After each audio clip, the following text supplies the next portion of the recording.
Hello, everybody. Scott Golden here with the WCW Worldwide Review Series for the 22nd of December, 1996. As I mentioned, we have a bunch of random episodes to get to, probably about 10, 20 episodes anyway. Chris Jericho is here. Jericho in WCW at the time, still trying to find his way. This is post his Mexico run, post his Japan run, and Hugh Morris is the main opponent here. Flips him over the knee with a modified hip toss and then a regular hip toss. Jericho comes up with a deep arm drag along the way and gets enough of what he wants here a few days before Christmas.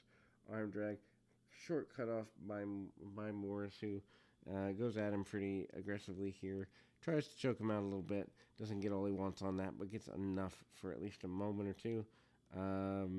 Takes him into the buckle and is pretty aggressive along the way. Jericho is able to get a running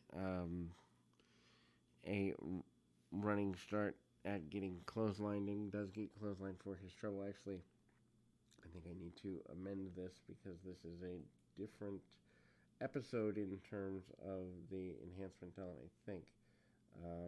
So I want to get that name right for y'all. Anyway, but Jericho at the time is in fact is a guy who has some, Butch Long is the guy that's here. Hugh Morris is another episode a few months later, but anyway, match movements are the same, just the name of talent is wrong. My apologies on that. Anyhow, Jericho manages to hit a couple of running maneuvers, running spin kick, which he's known for, and ultimately getting what he wants out of maneuvers pretty simply and easily there. And then, basic things along the way. Jericho does hit a top rope dropkick along the way as well, leading to the victory that he eventually wants. His top rope dropkick at the time leads to the victory, and he's off and on his way.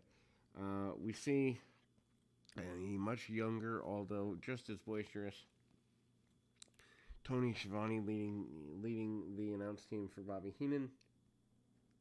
They are in the midst of the NWO takeover here. We also see that karate fighters are advertising on both WWF and WCW at the time here in 96. Dungeon of Doom is out here, which is not really the best of situations at the time. Big Bubba Rogers, a member of the Dungeon of Doom, and a couple of enhancement talents not having a good go with them. Shoulder tackle by Bubba Rogers. Bubba Rogers, of course, the big boss man in WWF, but also returning to the Big Bubba thing. Conan, still a member of the Dungeon of Doom, had not gone NWO yet, is his tag team partner. Slide off by a luchador and get the dropkick under the chin. Tag off to another enhancement talent, but a big lariat by Big Bubba Rogers doesn't lead him where he wants to go by any stretch of the imagination.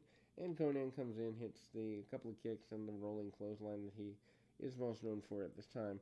Amazing how much Conan has kind of dropped in, I won't even say importance, but 1991, 92 Conan versus 96, just a completely different style. Obviously, he has lots of issues in that way. Big run of a clothesline and ultimately hits a run of Irish whip, and again hits a DDT along the way, hanging DDT, and he gets the victory along the way as well. Then we see the continuation of the run of things here for that which is Kenny Kendall, the main opponent here, and VK Wall Street is his adversary. VK Wall Street, of course, Mike Rotundo, IRS, whatever name you want to use, kind of falling into a behind the eight ball sort of situation. His primary situation certainly not of the best for his own benefit here, and a attempted sunset flip roll through Kendall. Kendall doesn't really go too far. Enhancement talent might have gotten a few appearances on Night Tour Thunder over the years, but not really a guy who's of major note at the time. Then we see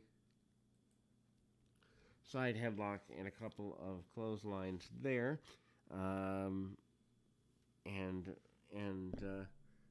Rotundo hits the drop across the knee and ultimately gets to where he wants to be, in a meaningful fashion there, and ultimately we see him get to a situation of consistency, and he gets a victory with a submission in the end. And so, kind of go back towards heels. At this point, they're at Universal Studio, and the reactions, certainly to talent, are less than stellar at the time. Not to say that there's no good that comes from crowd reactions, but it's certainly not particularly an entirely good thing, as it were. And again, we see the benefit of Joe Gomez and the Renegade, two talents who were the equivalent of one level above enhancement, and that doesn't exactly lead well there. Luchadors are their opponents, and Ciclope, and I believe Beast 666 or something like that, are the opposition. Interesting that they're just throwing talents out there with no real story or anything, but at the same time, that is what ended up being for this particular area at the time. And again, clothesline in the corner by Ciclope. Ciclope comes back over, tries to do a lucha spot or two, doesn't really get where he wants to get. Bit of brawling, tag off to the Renegade, who isn't even wearing his face paint. He does a handspring before tagging off, and literally not even a full offensive maneuver, and then a botched bulldog on Ciclope by Renegade. Renegade, of course, passing away due to taking himself out of his own hands. A few years later after this, High Voltage, Rage and Chaos, another enhancement talent tag team, out here, and Chavo Guerrero Jr. is one of their opponents, and they kind of hit the double leg drop. The Guerreros, Eddie and Chavo, against High Voltage. Not exactly a match that you'd expect to see, especially Eddie, who is less than a year later in a match of his career with Rey Mysterio Jr. at Halloween Havoc. But the Guerreros working together pretty aggressively, assertively, and effectively. Double team maneuvers, among other things. Guerreros taking things back to their own corner, and one of the High Voltage guys manages to press slam Chavo into a decent situation, and ultimately gets a kind of a roll through and a run around there. Obviously, Eddie and Chavo end up being the victorious tandem, although not immediately for their run, as it relates to things going fully forward there. And again, kind of get to see some of the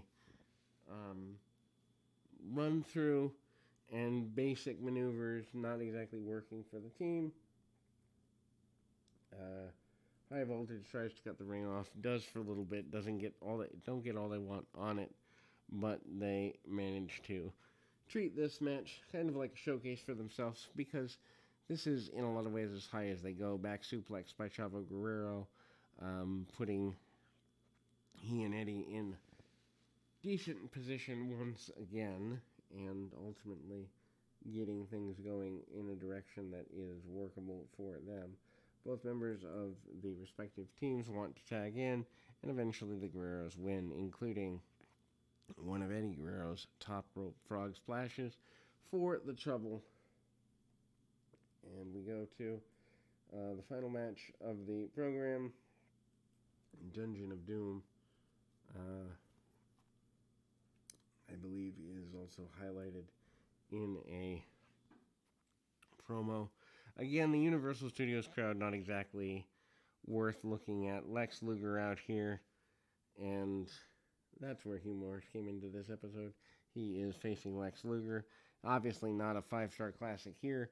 Luger manages to stalk around weak punches, but Luger is, kind of heelish, kind of not.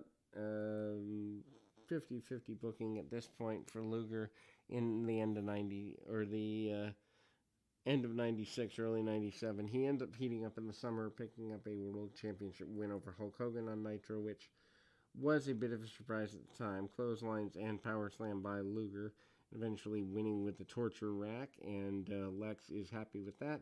That will close us for today. We will be back with more action right after this.